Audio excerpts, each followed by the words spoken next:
Hello বন্ধুরা, আজ আমার বাড়িতে রান্না হবে চিকেন। তাই আমি আগে থেকে চিকেনগুলোকে ভালো করে ধুয়ে পরিষ্কার করে রেখে দিয়েছিলাম।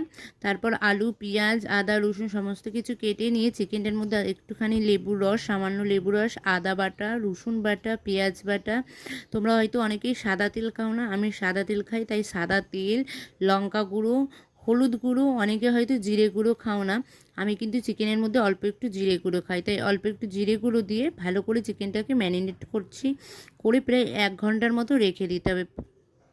1 ঘন্টা পর আমি যেহেতু এই রান্নাটা ইন্ডাকশানে করব, তাই ইন্ডাকশানটা জেলে নিলাম, জেলে কড়াইটা বসিয়ে দিলাম।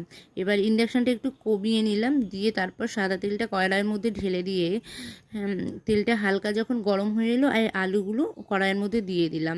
এবার অনেকে হয়তো আলুর মধ্যে হলুদ দাও, বাট আমি আলুর মধ্যে হলুদ দিই না। একটু লাল লাল করে যখন আলুগুলো ভাজা হয়ে যাবে, আলুগুলো কড়াই থেকে তুলে নিয়ে ওই কড়াইয়ের মধ্যে কালো